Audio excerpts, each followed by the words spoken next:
So at this time, we're going to go ahead and continue with our regularly scheduled board meeting. We do ask again that the homeowners hold all questions until we get to the homeowner open forum.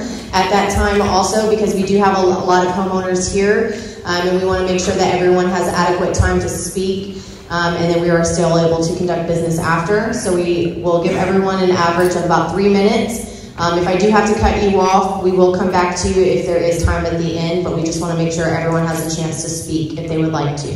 And that also includes our online participants, so there's more than what you just see here. All right, so first we're going to approve the previous meeting minutes, so I'm going to have the board members review. There's yours. And then I will ask for a motion to approve the previous meeting minutes when they are ready.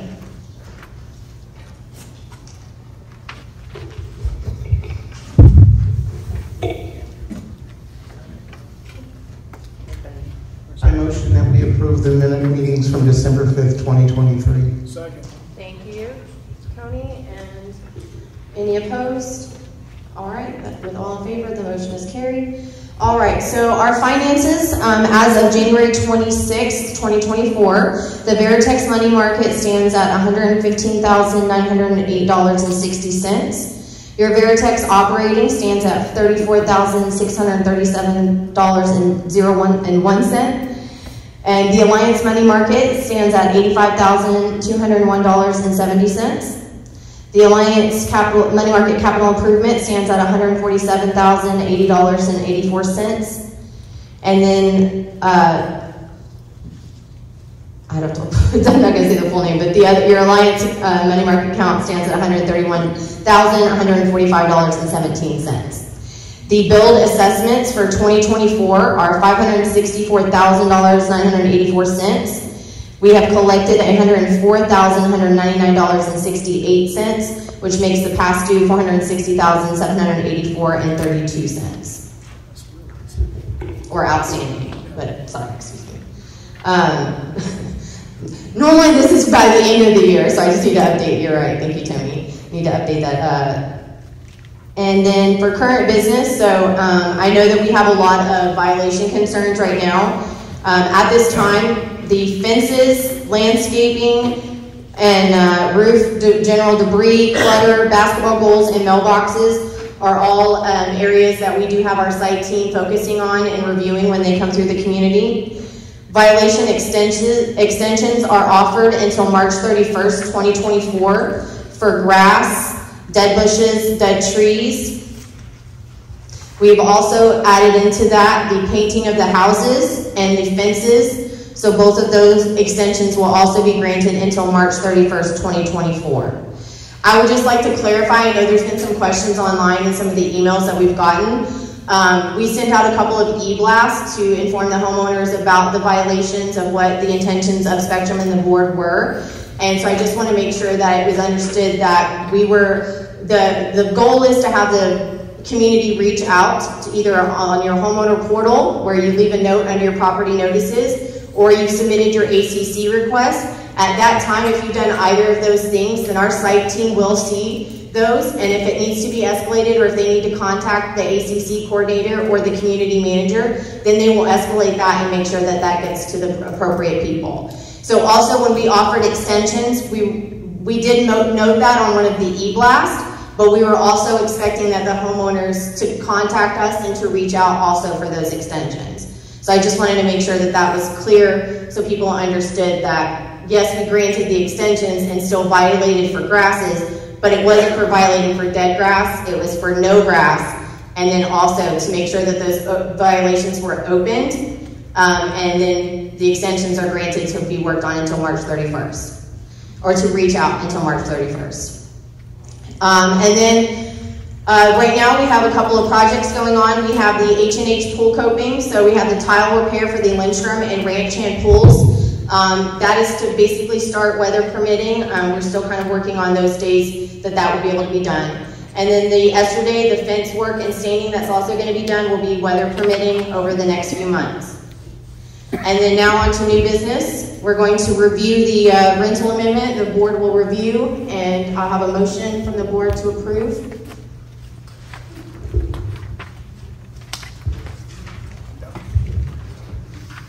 make a motion that we pass the new CCR for the rental restriction program. And I second. So Deborah makes a motion and Tony seconds. Do I have any opposed? All right, with all in favor, the motion is then carried.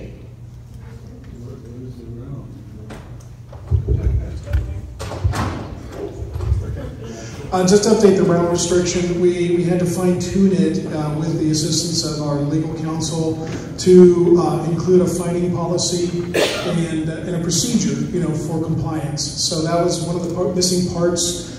It wasn't done last year because it was a legislative year, so our lawyers always ask us to wait until all the laws have passed and for them to review them and then get back to us. So that's why this has been taking so long for those who have been supporting this program. We just want to make sure that we are following the letter of the law accordingly. So now with this most recent version of the document, everything is in place to be able to not only enforce the policy, but also establish a registration fee, an annual registration fee for landlords.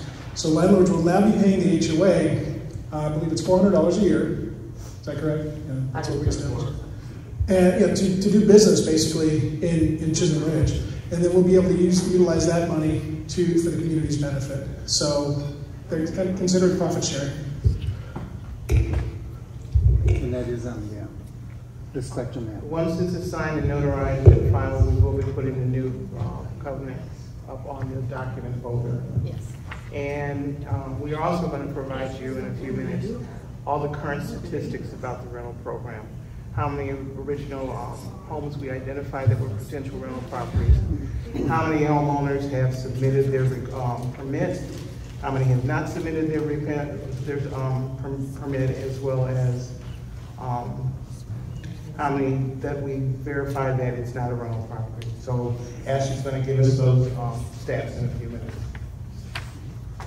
All right, so, well, I guess we can go ahead and talk about that since we're onto that business right now. So our original list that we compiled, we had a collection of about 333 homes that were listed as potential rental properties in your community. Your cap is set at 20%, which would be 240 homes of the total amount in your community.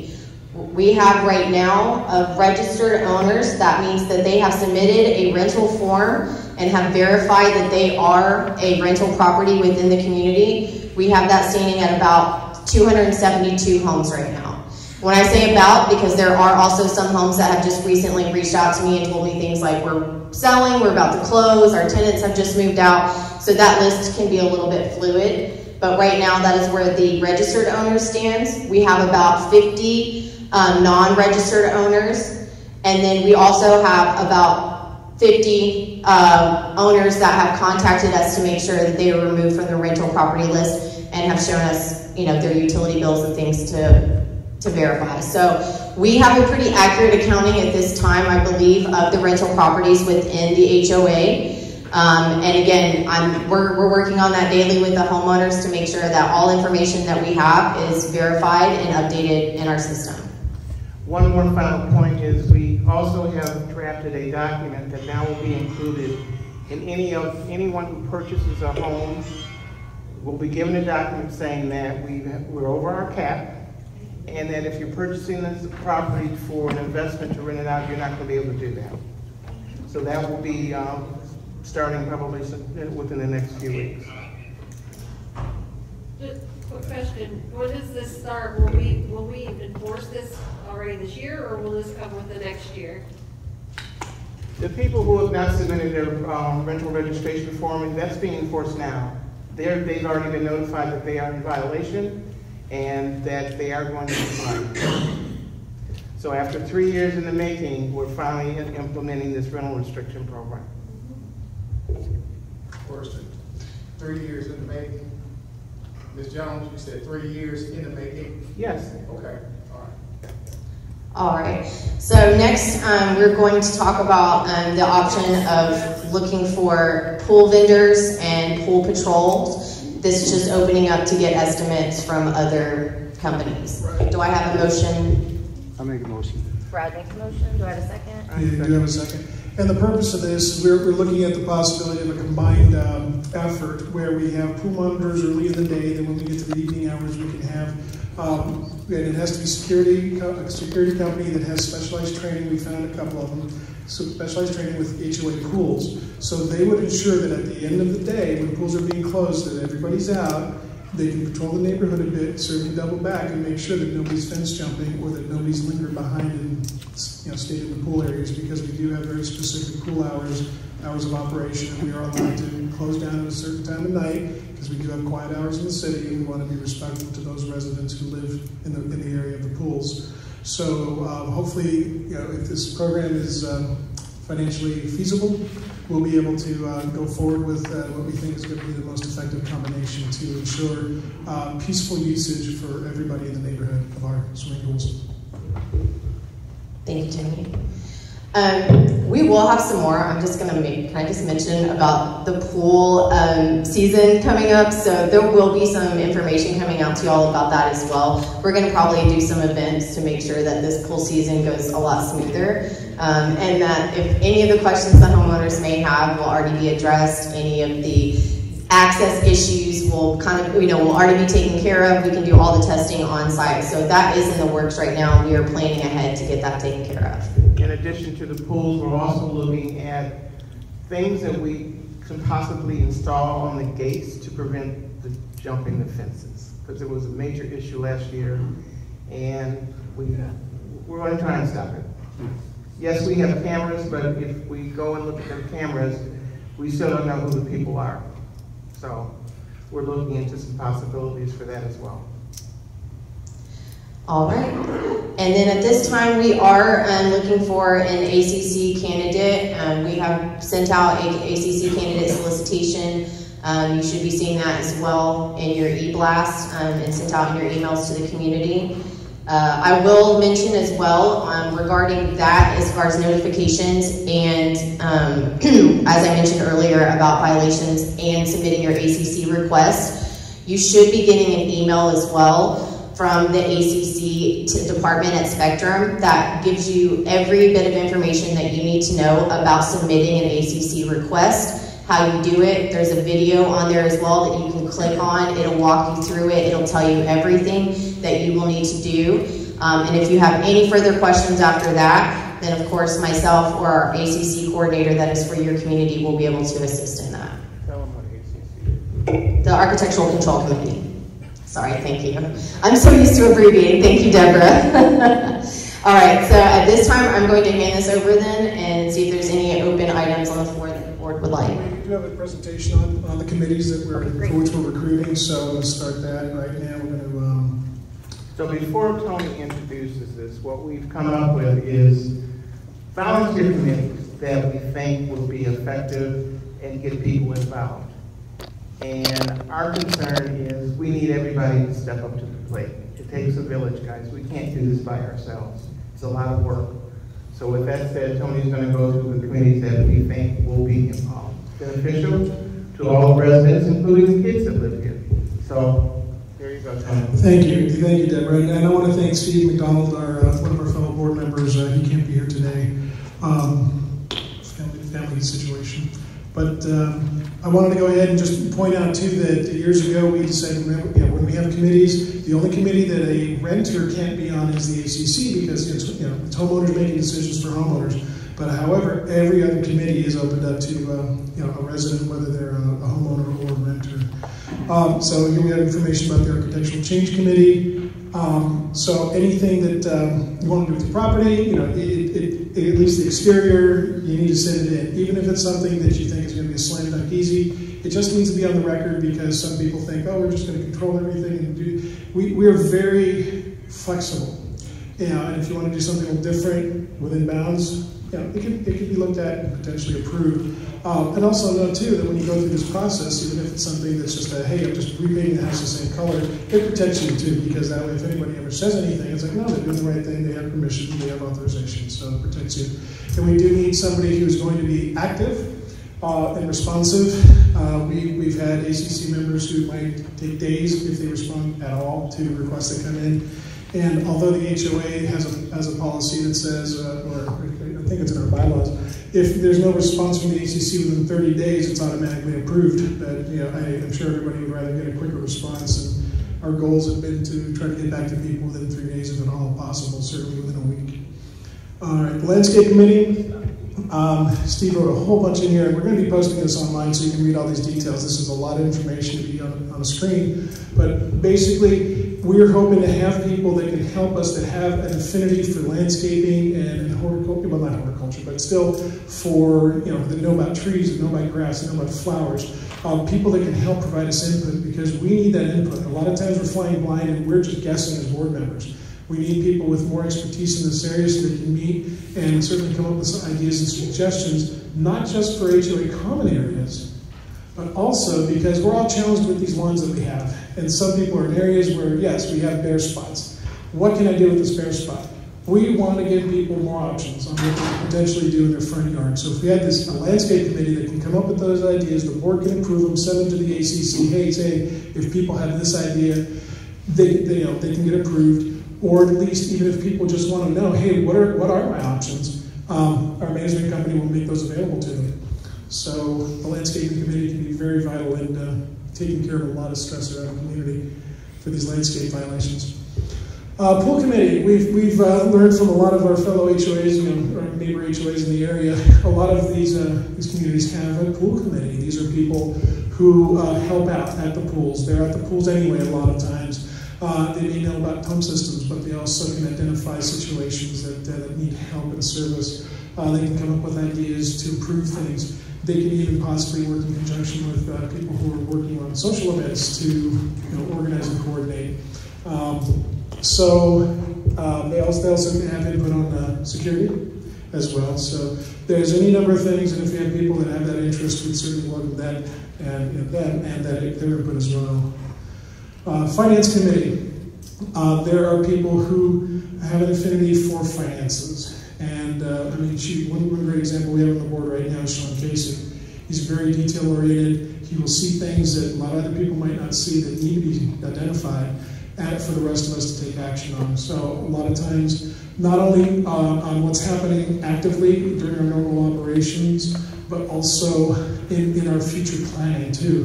Because we had a reserve study done last year. We got that report. There's a lot of stuff that we need to plan for looking ahead. So I'm grateful to the previous board for passing the increase that we desperately needed, because we were starting to run out. We lasted 10 years charging the same amount, and we ran out of that buffer. So we were literally spending just as much as we were collecting. We didn't have any extra left over for any other reserve. We always need that reserve too in case any emergency repairs are necessary.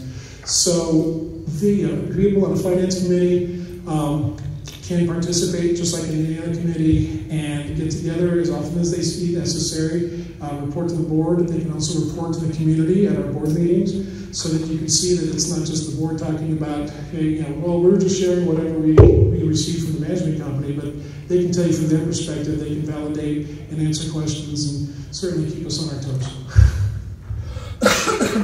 Excuse me, Governance and Compliance Committee. A lot of things that's been sticking in my side for years, because I first started on the board in 2012, and when I learned that, I can't remember what the percentage is now, but it's something extremely high. I thought it was 70%, but even more. To change any of our bylaws, we need more than 2/3 majority to do any changes, to make any changes, which to me is absurd. So we are looking at wanting input, for example, on how to reduce that number so that we can actually make some good changes.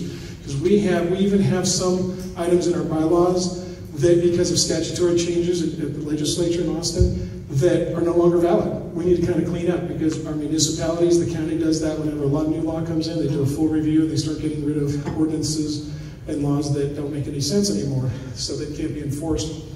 So, and so it'd be great to have a group of people that are detailed oriented in regards to these kinds of documents, because right now there's a lot of documents. So it'd be great to have people go through them, come up with ideas and suggestions, reach out to the neighborhood, to the community, and say, hey, we want some input, we're thinking about this, and you guys have any ideas, and they can package it and bring it to the board again for things that we can possibly put together so that we as an association can kind of either clean up our CC&Rs or certainly come up with some new ones too that would benefit us all. Safety and security. Right now there are 3 of us that patrol the neighborhood under the Code Blue program with Fort Worth PD. And we're proud to do it, but it's only 3 of us with almost 1,200 homes. So there's that, but there's also another program that the city has, which is Neighborhood Watch. So a safety and security committee can be made up of people that are interested in helping out, because you can either be an active patroller or you can have a more passive but effective system on your own street with Neighborhood Watch.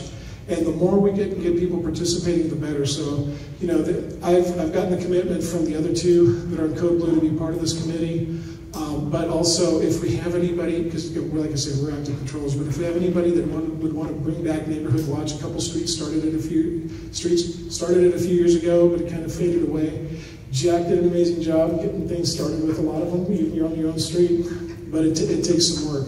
So that not only would help us even reduce our low crime rate even lower, but also it's safety and security. So if there's anything that's going on in our common areas that's unsafe that we need to be aware of, that we can work on or plan to remedy or improve, we need to know that too.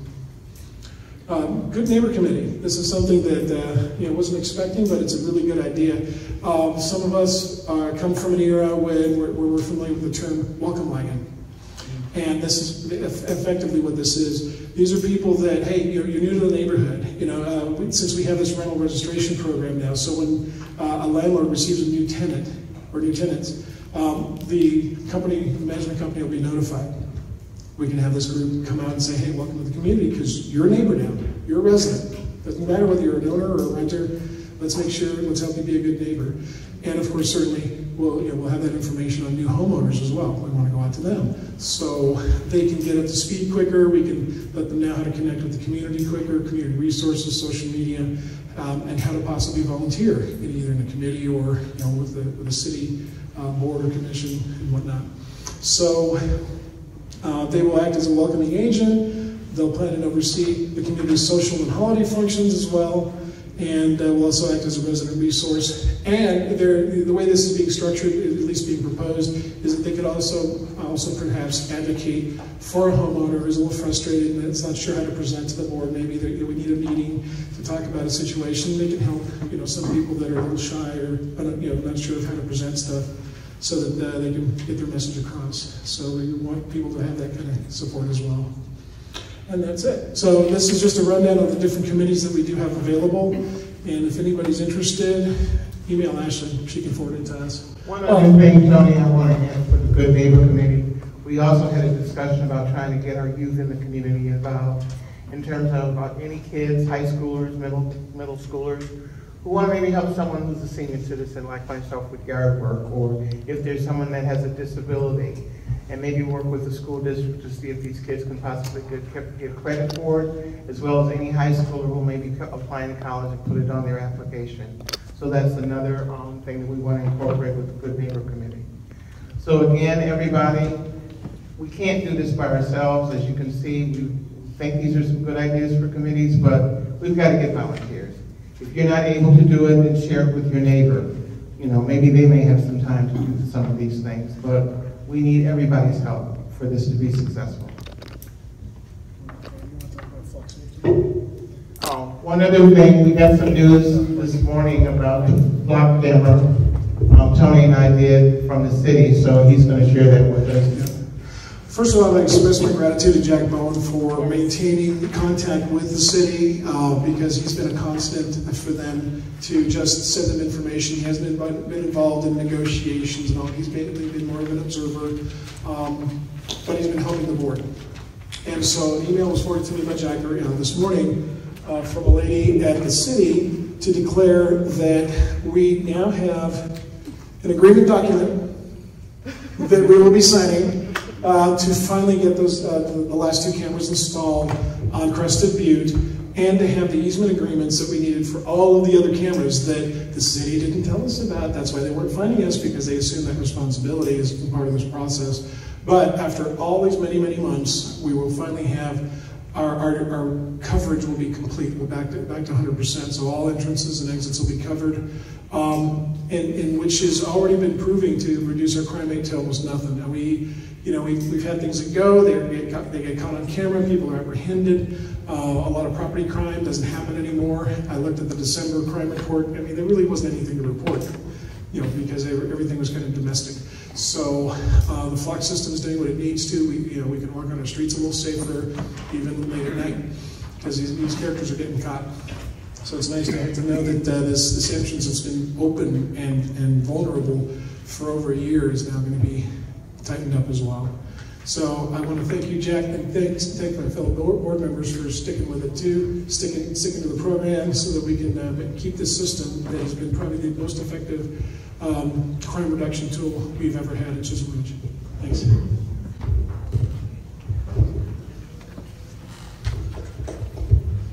All right, do we have any other open items from the board to discuss at this one?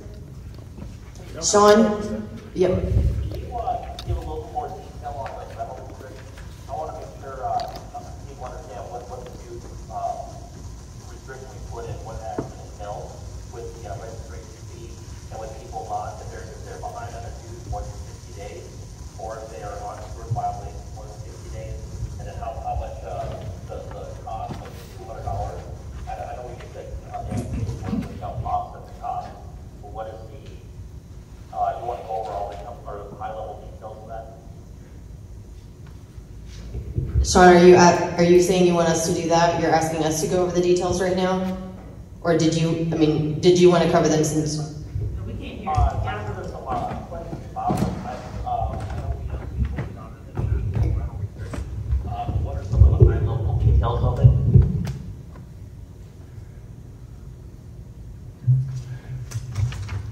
We're pulling that up, Sean. All right.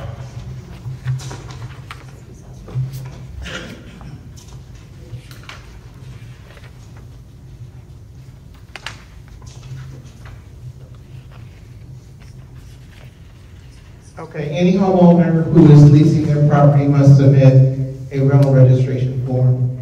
And on that form, it includes the name, date, birth of every adult occupant on the property, of course, phone number and email address. And while we're talking about email, we've learned that there's probably quite a few homeowners that are still in Chisholm Ridge that have not registered their email address with Spectrum. It's probably the most effective way to get some communication from Spectrum. That's a little side note. Anyway, back to the rental program. Of course, the homeowner will be required to provide a background check on any tenant, a $400 annual rental fee to be payable to the association. A 50% discount, $200, will be applied for the first 36 months for properties currently being leased if the homeowner registers within 90 days of the effective date of this amendment. All leases must be in writing. Landlords must certify the following for the rental reform. The tenant and all occupants have not been convicted, like I said, as well as any kind of federal or state offense. Homeowners currently leasing the property at the time of this rules go into effect must abide by all requirements. The homeowner or property manager must be located within 25 miles of the property. Owners who do not reside at Chisholm Ridge Homeowners Association are required to provide their current address, email address, and phone number to the association. No P.O. boxes. Any and all subleases will be treated as new leases submitted to the association. Should the association discover any missing information from the rental form, the owner of the property shall be notified and shall have 30 days to submit the form. Landlords must submit a new rental form and fee for every 3 years if a new tenant occupies the property, which is sooner. Any owner that violates this rule shall be fined $250 per month. As we said, no more than 20% of the properties shall be leased, which is 240, and we've already determined that we're over that cap. Owners who have occupied their property as their primary residence for the previous 5 years shall be able to lease that property and be grandfathered in. Any owner that rents their property without association approval, causing the association to have greater than 20% rental capacity, shall incur a fine of $500 per month. course, all hardship petitions will be reviewed and voted on. Owners on the waiting list shall maintain priority when currently leased properties lease expires and is not renewed by the owner, is terminated in accordance with these rules and regulations, or if the current lease expires and the property is not released within 6 months of the property. Any owner that violates this rule shall be fined $500 per month. I think that's kind of it. Sean? And like I said, we're going to be posting this once it gets processed, and we'll put it in the documents folder so everybody can access. Okay, thank you. I just want to make sure nobody has any questions on it. Yeah, Bob, people wondering what all those balls in. Yeah, and one of the things that we specified in this document also is the minimum rental period, which is 6 months. This prevents anybody from attempting any kind of short-term rental situation. Because it's just for a month. That's still a short-term rental as far as it goes. Because Chisholm Ridge, on another policy, literally has a ban on all short-term rentals, just to coincide with the city's restriction on short-term rentals in our zoning, in our neighborhood zoning. Anything else? Anything else, Sean? Excuse me, where does one find that information?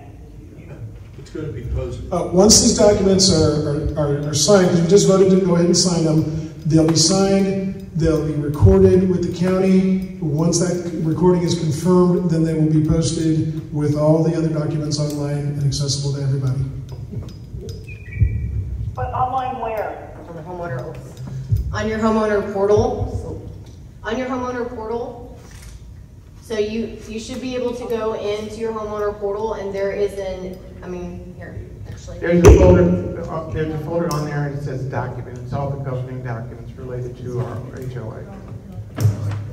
Which we know it needs to be cleaned up a little bit, and we've informed Spectrum of that, so we'll work as hard to do this as well. So do a quick demo. So Tony's going to log in, and since he's sharing his screen, he's going to do a quick demonstration. He's going to be kind enough to log in so he can share where you can go to find that. All right, set it up now. Yeah, what can you say? I'm sorry? I'm only on the phone because I don't do Zoom.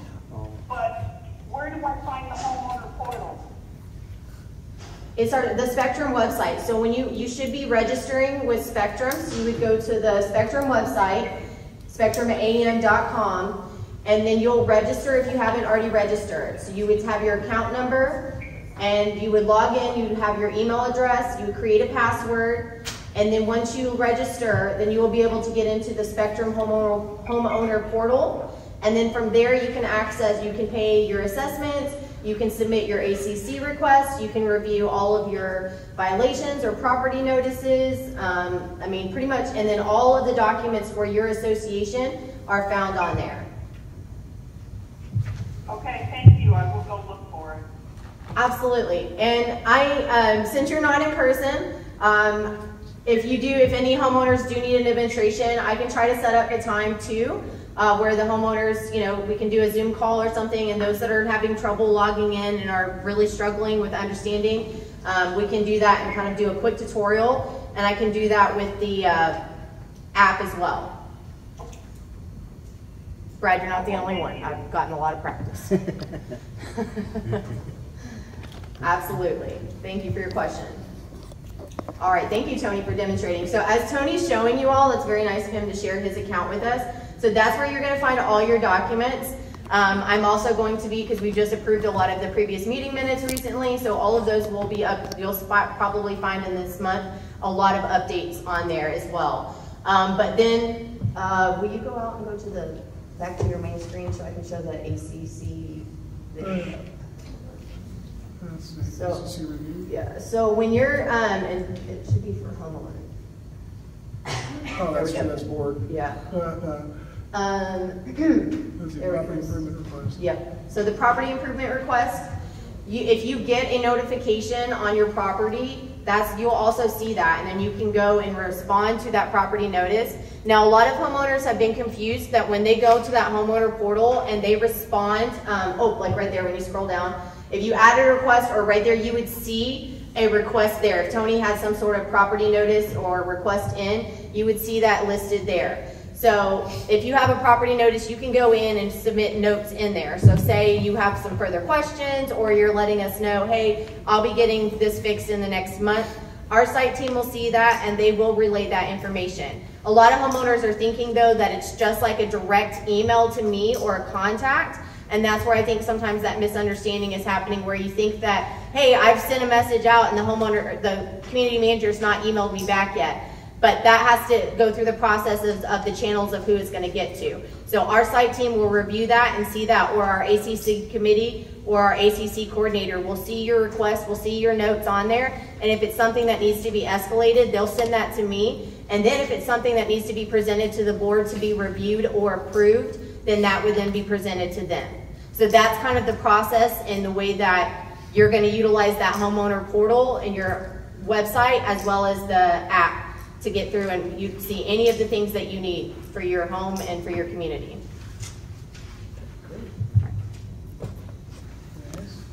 I think that's it on my end. All right, Sean, do you have anything else for us? We're going to open up the homeowner open forum. No, the only thing I know, Deborah mentioned email addresses. If people are not registered, we've had some people say that they never got the first notice. Your first notice of a fine or the first notice of a violation will come in the email. If you're not registered with an email address, you will not get your courtesy notice. And so the first notice you will get will be your the letter, the free fine notice letter. Thank you, Sean. That's a good thing to know. And the other thing is, last time I looked, we were about 130 different addresses off from having everybody registered. When everybody's registered, we can start doing stuff electronically more, and it'll save the community money. So if somebody's not registered, please get registered, because this will actually save money in the long run. All right, thank you. And at this time, we will open up for the homeowner open forum. Again, I do ask that everyone be respectful. We're not using any foul language. And again, I'll give everyone about 3 minutes to speak. If we need more time at the end, we can see how much time is left, but we want to make sure everyone has an opportunity to speak. If you feel like you need a microphone, did we have them out there? There's one right there in the thing. Can I ask you a question? Because I know it'll clear some stuff up for people. Okay. Can I ask you guys a question? Yes, sir. We'll go ahead and start with you. We do have a microphone on the floor if somebody wants to utilize it. I don't think I need it. Okay. Well, we want the people on the phone online to get it too. Yeah. So. It's on that speaker over there.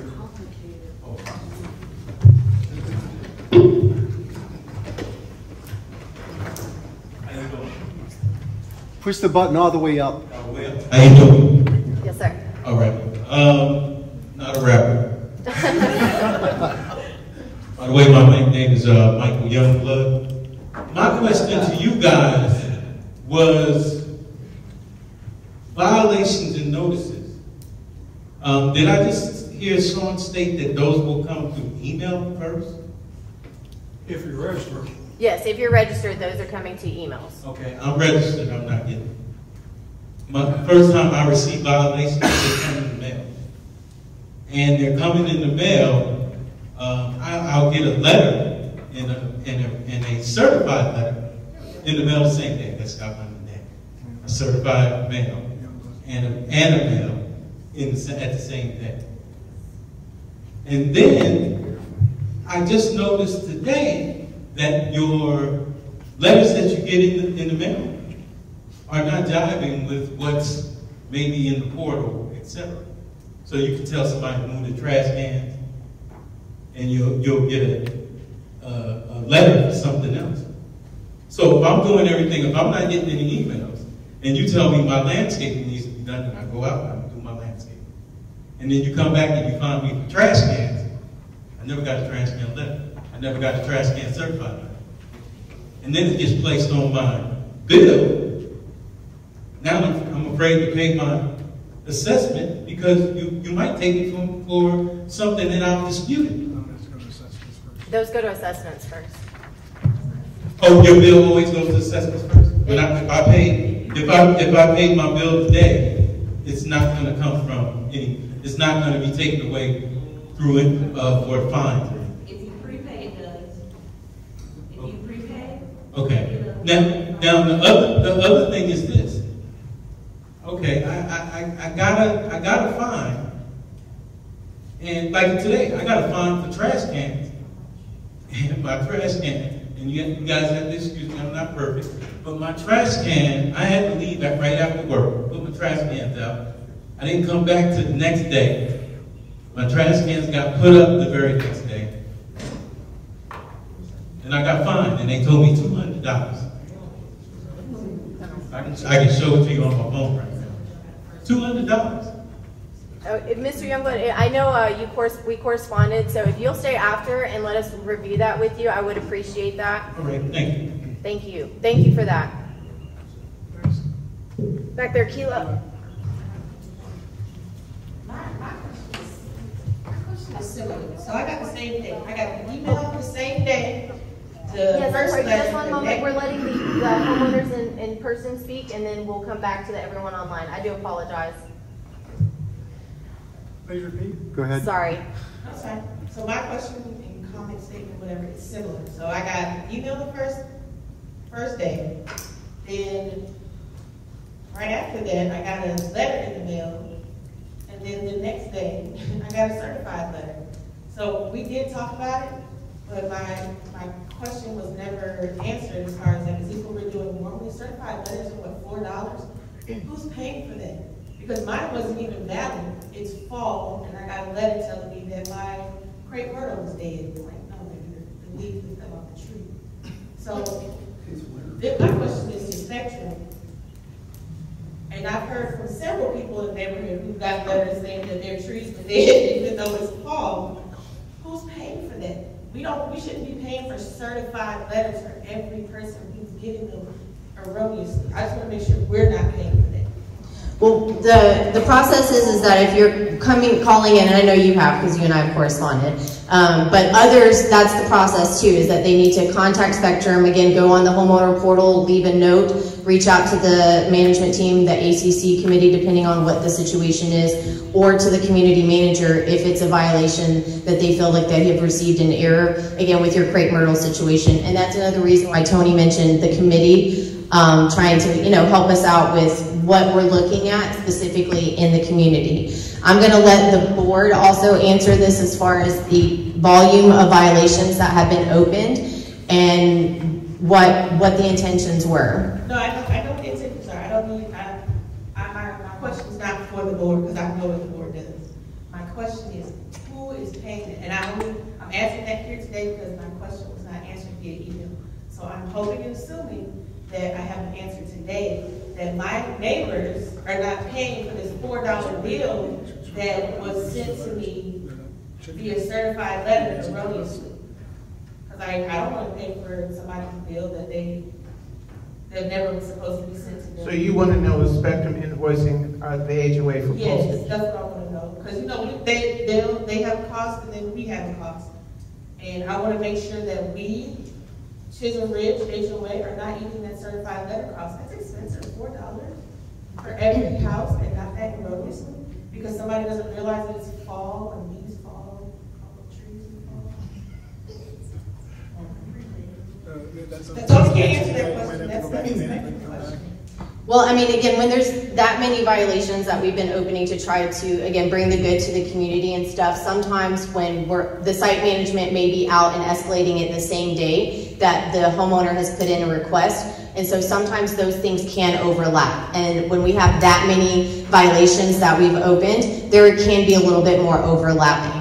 And when a homeowner brings those to our attention that, hey, I shouldn't have got this because it's not a dead crepe myrtle, it's just dormant in the winter time, then we'll make sure that we look into it and review.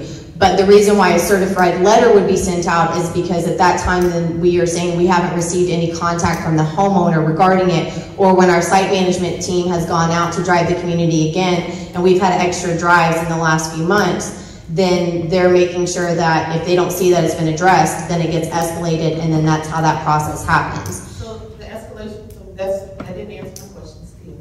The escalation process is one day apart, because I kid you not, I got the email, I got the first letter, then I got the second letter. I got 2 letters, and the second one was, maybe this might be related to something similar to what he's saying, because the first one was for trash cans that weren't ours, and the second one was for a crepe myrtle. So I guess the question is, when we get violations, are they not separate violations, or are they all packed together? If you got the first one, then you get a second one, regardless if it's the same situation or not.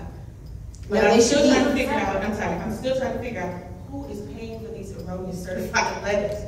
Well, they should be sent individually, and they should be looking at them individually. But as far as the certified letter, again, that's only approved in the process. So Spectrum, well, that would be an HOA cost if it gets to that point of the escalation to where you would receive a certified letter. But if we're gonna have to talk about that one. I'm gonna find a lawyer, because I don't want us to pay for erroneous certified letters. if you're receiving a letter, a certified letter, when you're saying that you haven't received any previous correspondence, then please bring that. That's not what I'm saying. What I'm saying is when they're erroneous, like when I'm getting a letter that's saying that I have dead trees when it's the fall, and I have to write you and tell you this is not right, but you sent it to me via certified letter, I don't think we should have to pay for that, because that person who's driving these streets should know that it's the fall and that we shouldn't get it. I got the second one on the second day, because the first one was about trash cans that weren't mine, and that's fine. That happens all the time. We're very close. We just send an email to you guys, and we let y'all know. But it's just the fact that people are getting letters for things that they shouldn't be. So I just want to know who's paying for that. That's all I want to know. Thank you, Keela. And again, with that many open violations, that's all I'm trying to say is that, yes, there's a possibility that our site driver may mistake your dead crepe myrtle for a dead tree rather than a dormant crepe myrtle. So with that many large violations, if you have just a few of those kind of issues that are happening, you're still having a large number of accuracy throughout the community. And again, that process is in place where it's escalated only if the homeowner has not reached out. So Keila, so for me, I think one of the things that might be a to-do for the board is that we do an audit on this process, okay, and look at quote-unquote violations that were possibly mistaken, in error. I asked for that. I don't know if Ms. Ashley didn't send it to y'all. I don't think anyone expected has done this audit, and I think it's probably something that needs to be done. So I will take that as a to-do on our list for the board.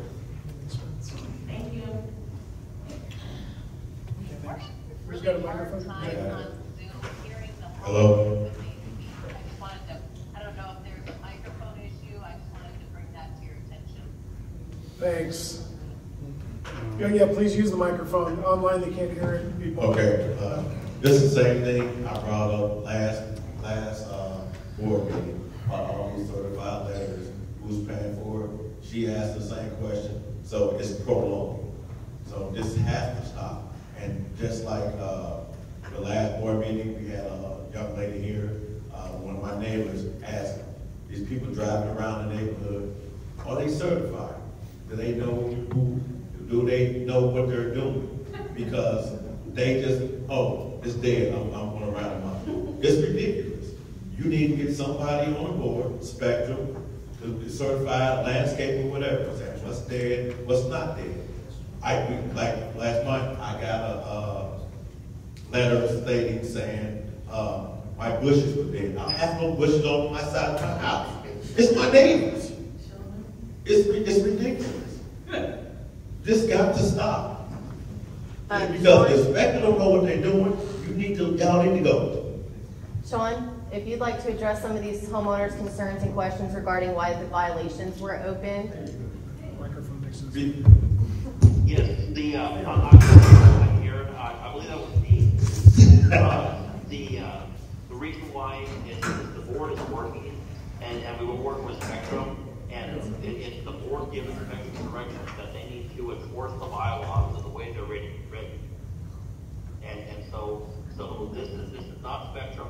As far as the certified letter goes, to speak on that, that is state law that the person gets a courtesy notice, and then by state law, Spectrum has to send out the certified letter and the first class mail, and that's required. You cannot not do that. In what period of time?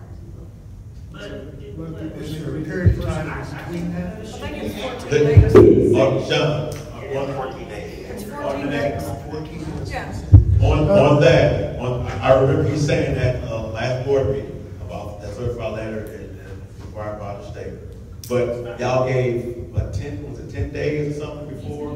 Or, that's not enough time. Well, now it's 14. Okay, now it's 14. okay, but even though it's 14 days, that's still not enough time. Because you have people traveling, you have people who doing things, they're having other lives. And that's fine, then that homeowner. Hold on, let me finish, please, let me finish. You got people doing things, and then when the letter is sent out, it's coming from, it says San Antonio. So you have to give 3 to 4 days for mail. And if it's a weekend, then you need more time. I would say at least 21 days. Because the homeowner needs to get in touch with Spectrum and ask for an extension. The board has been extremely lenient and have granted extensions to almost everyone who submitted an extension, regardless of the situation. I understand. So homeowner needs to take some responsibility. But let me address this. I understand 10, 14 days. Yeah, it takes some time to remedy an issue. I understand that. But we're doing this in the fall, winter time, where trees are dying, bushes are dying, or dormant, and you got somebody driving around taking pictures and also getting them out the car, going on people's property. No, they don't do that. That has happened. No, we checked that out. That does not happen. Okay. Thank you, Brad. They're not allowed. Yeah. Okay. Yeah, so, yeah, and they don't want to get out their cars. One of the reasons why we don't grant They don't want the confrontation. Okay. Well, we do understand. Somebody's lying saying they would belong to Spectrum. Okay. I can't verify that, but we didn't have a neighbor that said it. But also, I was asking somebody to be certified to come out, look at trees, whatever case it may be, or bushes, because this is getting ridiculous. Yeah, and that's why we need your input. We need a landscape committee, but also people sometimes travel, and most people don't. A lot of people are home when these notices get sent out, and they turn right around and do it. We can't try to guess when people are traveling.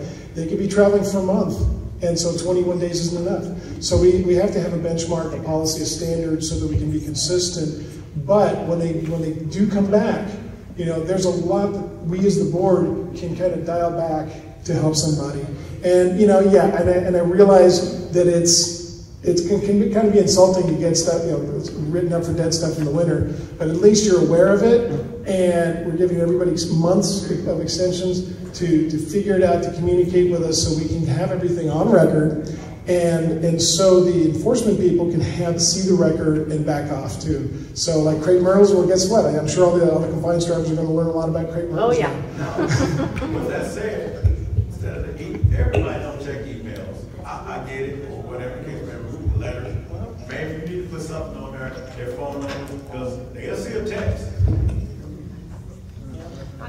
And okay, we can definitely try to provide a little bit more clarity and information on who you can contact when you're trying to research your violations or these issues. I'm sorry, I can't see everyone. Sir, you're standing, were you waiting to speak? Okay. You have the microphone, sir? And then, I do not. Yes, hang on, Sean. Go ahead, Sean. Okay, I was gonna say, I know Dean was saying, talking about people coming on the property. Every we have people saying that Spectrum was coming on their property. I personally reviewed every single violation, and we have no pictures of Spectrum being on anybody's property, and all the pictures are taken from the car. That's why they're also a little blurry. Thank you, Sean. All right, sir. This is a picture of what I got for a violation. Okay? You see that blue back in the back there? The trash can, yes, sir. That's a trash can. It's behind, okay? But you see a little bit of it sticking out? Mm-hmm. Why would I get a violation for a little bit of blue sticking out of there? You're absolutely correct on that, and we have been closing all violations for this specific instance. Yes, I just got a kind letter that said I should take care of it, but I mean, this is a little ridiculous. And that response from the homeowners is exactly what helps us out as well, of saying, hey, this is behind technically in your governing documents a screened, you know, it is I didn't screened. contact you, I didn't contact anybody, I just thought I'd wait till the meeting, be very polite and show you that. You know, something. Well, I have had others that have reached out to us about that specific instance of, hey, what if it's behind the AC unit? Technically, you know, it is screened. It was tilted a little bit and you see blue. Sir, why don't you give her your name and address so she can follow up, okay? Well, I mean, I already took care of it. All I had to do was move it 3 inches and it was done. Yeah, we want to show your records correct. We want to submit, yeah, that's true. Okay. What's your name? Frank Haney. Frank Haney? Okay. Thank you, Frank. And what is your address, sir? It's 1340 Mountain Air Trail. It's just that it's such a small thing. You're right. No, you're right. You know, it's like the bushes that are dormant. Exactly, and that information is very helpful. So we're not opposed to getting, again, that information, and you know, and all that kind of education just helps our site drivers as well. So we've had a lot of assistance, and our site drivers, we have a bullet point form, so we're letting them know what areas either are important, or if we have a specific approval like Sir's trash can, we'll say, hey, don't be citing for his trash can being behind the AC unit, and they'll make sure from now on. But when we're trying to get everyone on the same page and then move forward, as Tony said, opening these violations, the first one is just a courtesy notice. So it sounds scary thinking, oh, I just got this letter and you're telling me I have until this amount of time to cure it. That's also where all we're asking is that you either reach out to the site driver, you submit your ACC request. One of those things that we're asking you to do in that courtesy letter is your opportunity to connect and to reach out.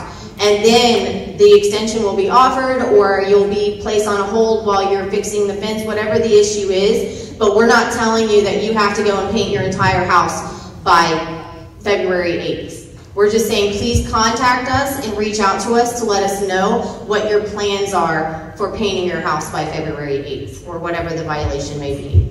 Why do we have to get on the same page? Why? Community enforcement the same. Yeah, sorry. Why do we have to get on the same page? Why somebody can't just look at the letter saying that needs to be sent out? Expect. That don't make sense. Why does nobody review these before they send them out? The person takes the picture, sends it to y'all. Why can't y'all review it? Well, trash can behind a little bush, a little blue. We don't need to send that letter out. That don't make sense.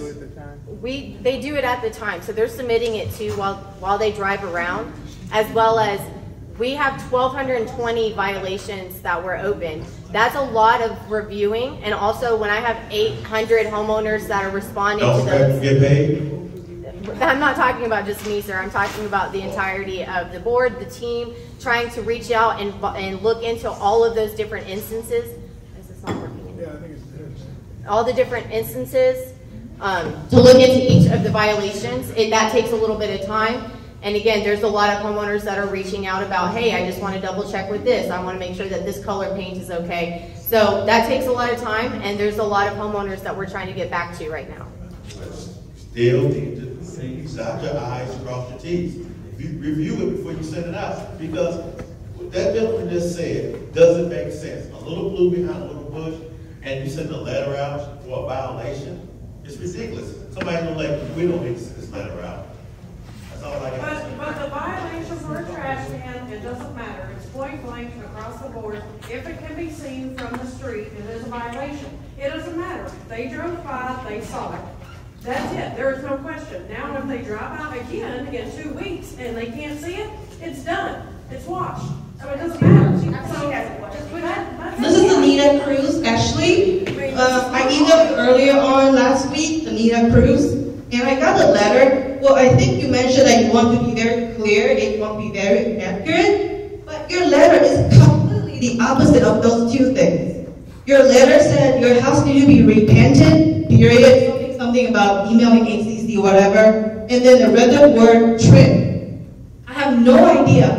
I work full time, I support patients, and then I have to come home to deal with this and understand how frustrating this is. And then you sound like you're very much against customer service because when we are talking to you, you personally did not address my email, and you sent to someone else, and then you just said, connect with us through ACC all the time. And then when we just got like a little issue about, okay, they didn't get out of the car, you immediately, well, this gentleman said, oh yeah, they don't. You immediately agree with him and said, thank you, so and so. So I feel like you're very hostile to us, and I don't feel like you're helping us out at all in emails. Or if you don't want to give us direct email addresses or phone numbers, you want us to connect with ACC, I want a direct connection because you're messing with people's lives here. Yes, ma'am. I hear what you're saying, and I do appreciate your coming here tonight to talk to us. I do apologize if you feel like my tone and email is at all rude or not customer. You did not respond to my email at all. I addressed to you twice.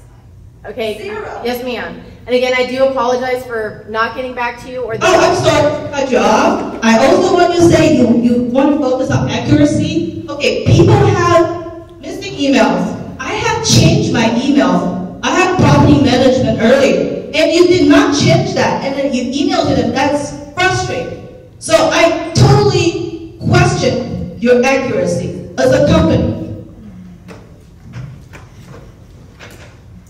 I would like to get your name and information if maybe I can look into it a little bit further. I'm a little bit confused on exactly what it is we're talking about specifically, so if I could look into your case, I would really appreciate it. Oh, absolutely. I could forward you my email the 3rd time to you personally. Well, you said that I didn't respond to you, so that's... At all. Rebecca responded. You did not. You completely ignored our emails. I do apologize if you feel like I was ignoring. I am getting assistance from others at Spectrum because we have had such a large volume of violations opened in the community that responding to everyone has been difficult to do so in a quick and timely manner. So I have others assisting me in that. If you're accurate, you can reduce the volume. Again, I'm following direction from the board, and that's what Spectrum does, is follow the direction given by the board members. I don't think the board told y'all to send somebody a letter for the leaves off the paper. Hey, Sean, do you want to take that question? Okay. I recently, last week, sent an email to Rebecca, who is the staff member at Spectrum who kind of manages the site drives. And I expressed to her that from my perspective, just a few that I've seen about the violations, that we do need Spectrum to be a lot more specific and provide much more clarity to the letters that go out to the homeowners. So you've got a board member here who understands, and we're going to try and drive improvement with Spectrum to make sure they are more accurate, have more clarity in their letters, as well as, you know, giving specific information. So hopefully that's going to help. And I got a response from Rebecca, and she understood, and she said, yes, that's something that they will begin to work on. Is the violations, right? The compliance officer, how does that work? The compliance officer comes around, then he files that with Spectrum, and they send the notice? Our site drivers drive around and they write the notices as they're driving. Sometimes they can submit them as they're driving, sometimes they have to wait and submit them later. But they're actively driving them through your community and marking the violations as they're driving. That's how they're able to keep up with each one and make sure that the pictures are coordinating. Because I got a violation for trim. All of y'all did. 3 of us on the board did. And one of my teammates told me that I got a violation before I even checked it. So, you know, the reason why. So that day, I mean, I got it within hours because, again, as we said, we've written with them. We have seen these site drivers with their laptops or their tablets. They are writing them at real time for the most part when they see something. So it goes into the system right away, and then the system generates that letter. Yeah, the only reason why I asked is just because I was thinking, and it must be in real time. It is real time. So I want to give people the benefit of the doubt, right? You know, if they say, hey, it's landscaping, you know, but it winds up being something else or a mismatch to what's in the app, etc. then, you know. So your concern is the multiple issues, No, violations? my concern is not the multiple issues, but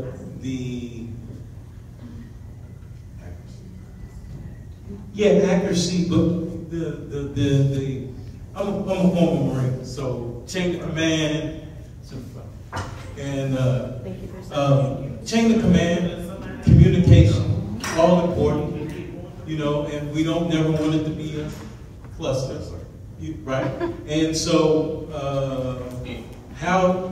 where is the lines of communication? He does his thing, then who's in that next chain of command? Well, like I just said, I think we're going to put it on our to-do list, is for the board to do an audit on the process and see where we can identify where there needs to be some corrective actions that need to take to be implemented.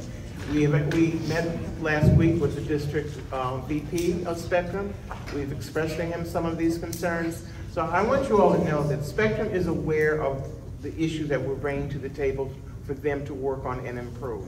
We're doing our best. It's maybe not happening as fast as we'd like or you'd like, but we're trying to do our best to improve services. And Deborah, you spoke to the president of Spectrum. Yeah, the president. Of the entire company. Of the entire company. His name is Dave Wilkinson.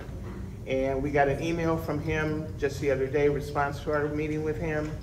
And Ashley's overworked. And I'm not trying to take Spectrum's side, but she is extremely overworked. He needs to be here at these meetings then.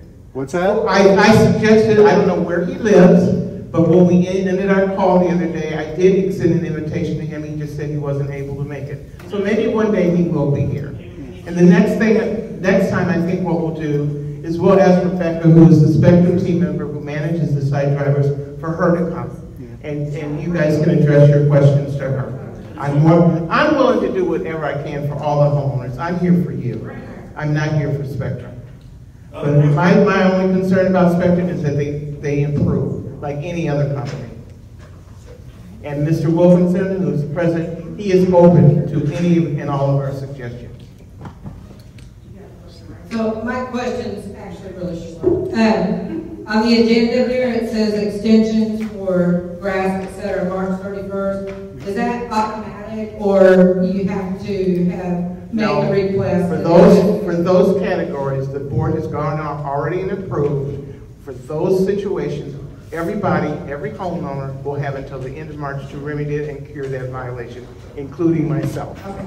And then just also, I've heard a couple people talk about finding a way to make it easier to find the contact information. And so that's definitely something that, like, I know when I tried to get on the website, I wasn't really sure where to go to put my request in, and I finally found it, but it'd be nice to make it a little bit more intuitive. Again, there's an email that has been sent out to the community from the ACC department that everyone should be getting, that specifically helps show you exactly where to go submit any of your ACC requests, and that's for any exterior improvement as well. Now, we would like to utilize the contact at spectrumam.com because that creates tickets, and therefore it's easier for us to look up, as Keela knows from a previous board member, it's easier to look up specific references or issues through that process. And as well as leaving your notes on your Spectrum website, and so our site drivers can look into that as well and they can see it, or reaching out through your ACC when you're submitting your request, putting any detailed information or questions you may have in that submission as well. That just helps our team who's going to be reviewing that. They will find out if that needs to be escalated and sent to me. As Deborah said, I'm not trying to ignore any of you. I know a lot of you by name and a good deal of you at this time, and I hope to get to know a lot more of you. We are trying to do really good by your community. We're working really hard with the board. They have given us a lot to do and to work with, but at the same time, like Deborah said, there's always growth and areas for improvement that can be done. I hear what the homeowners are saying as far as accuracy and violations. As the other board members have said, we tried to do a lot of opening up of the violations, so that way the homeowners were notified of the issues in the community that they would like to be addressed or have addressed by the spring and summer.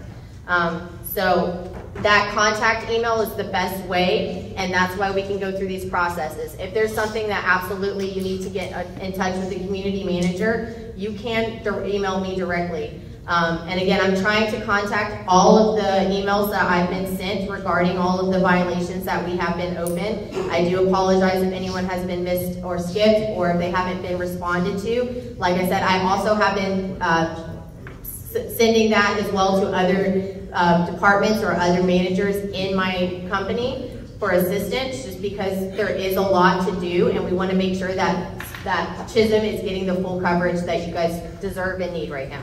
Can I say something? Yeah. And I just want to add one more thing to you, and also Anita, to you also.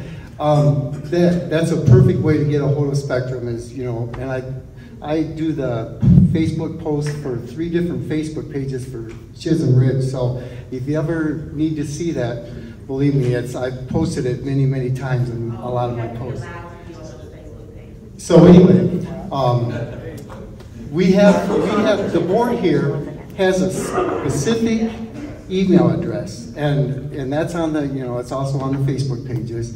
So you can, you know, first of all, do the Spectrum email, but also include us, you know, do us too.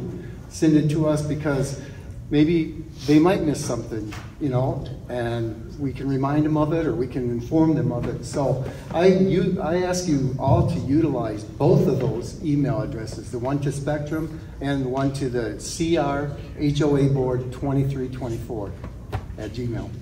That might be helpful. Hey, Brett.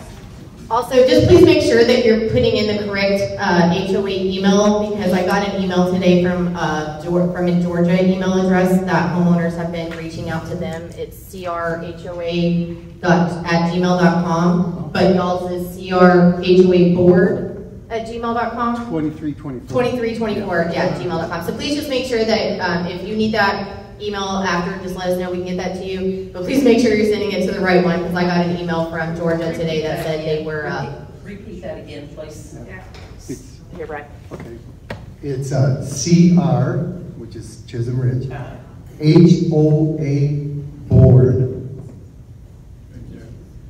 2324 at Gmail.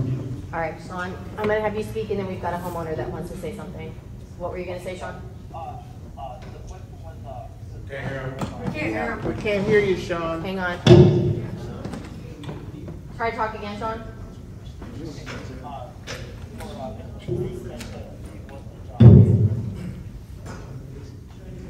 Yes, Mrs. True says she wasn't answered.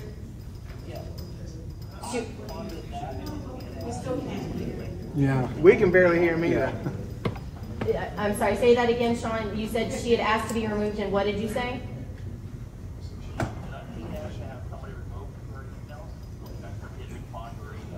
Right, Rebecca had responded. She was upset that I didn't respond. Yes. So her frustration was that I sent it to Rebecca to assist with, and that I didn't respond to her directly. Okay. Yeah. Thank you though. Thank you, Sean, for trying to clarify that. All right, ma'am. Thank you for waiting. Thank you.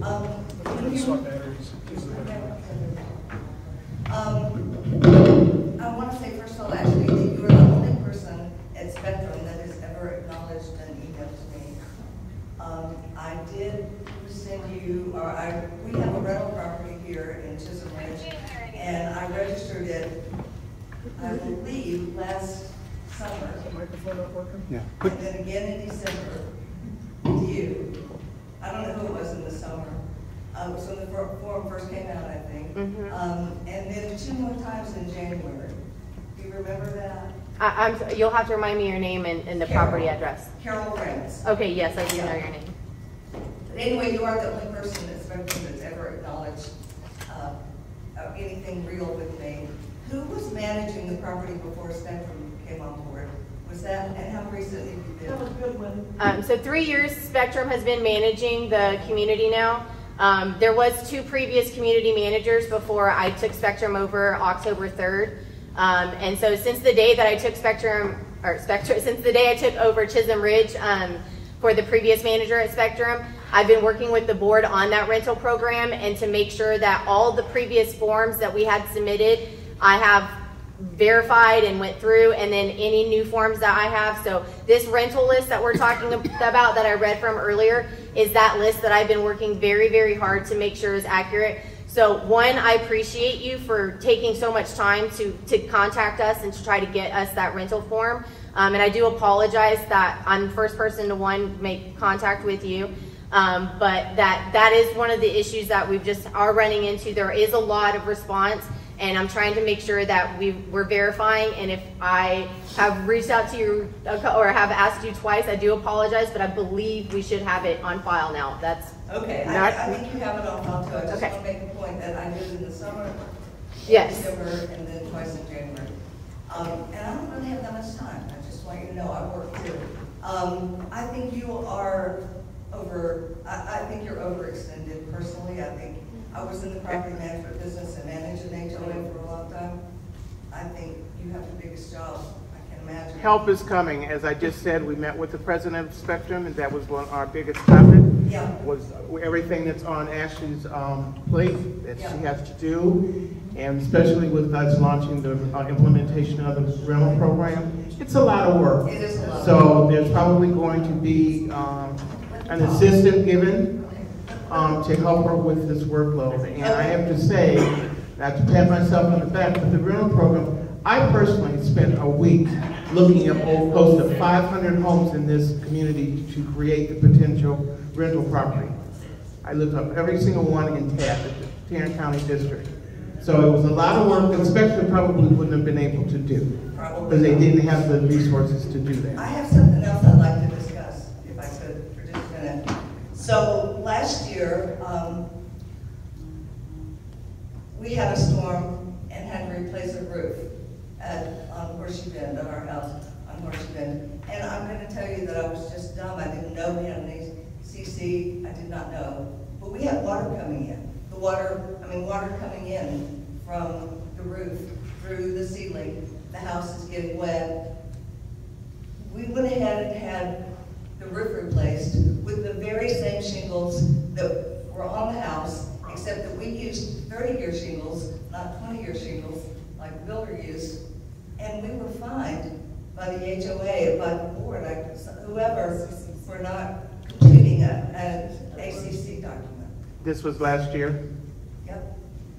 And I want to say it was like a $400 fine. It was not an insignificant fine. I'd be happy to go home and look it up for you, but I mean, it was. Well, if you don't mind giving Ashley your name. I have her name. I know exactly who you are, Ms. Rain, so I'll get everything and we'll look into it and I'll make contact with you directly. Okay, my point is that I think whoever was on board before Ashley, I don't think it ever got to the board. I don't think, because I did go back. I mean, I went back afterwards and completed an ACC. And there was something about it had to be done in 30 days. I was okay, but we were fine, and I paid it. The board does not interact with the ACC committee. They're totally separate and independent. That's a mistake then.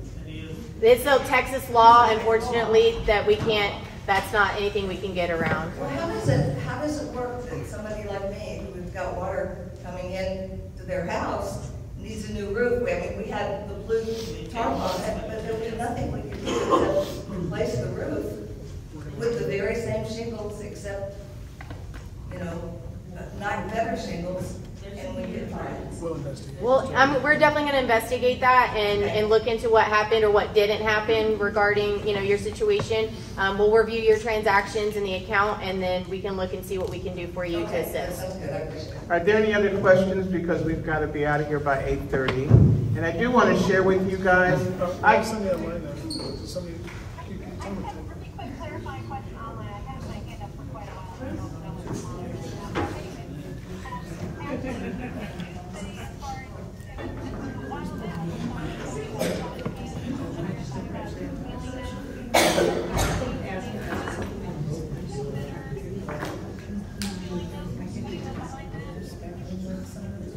Is the board agreeing with that? So they're considering that as screen? I can't even do this. She wants. Rachel, we're having trouble hearing you. So she's saying the previous board, the 2 boards ago was fine with, the homeowner's question is that previously. Sean, hold on.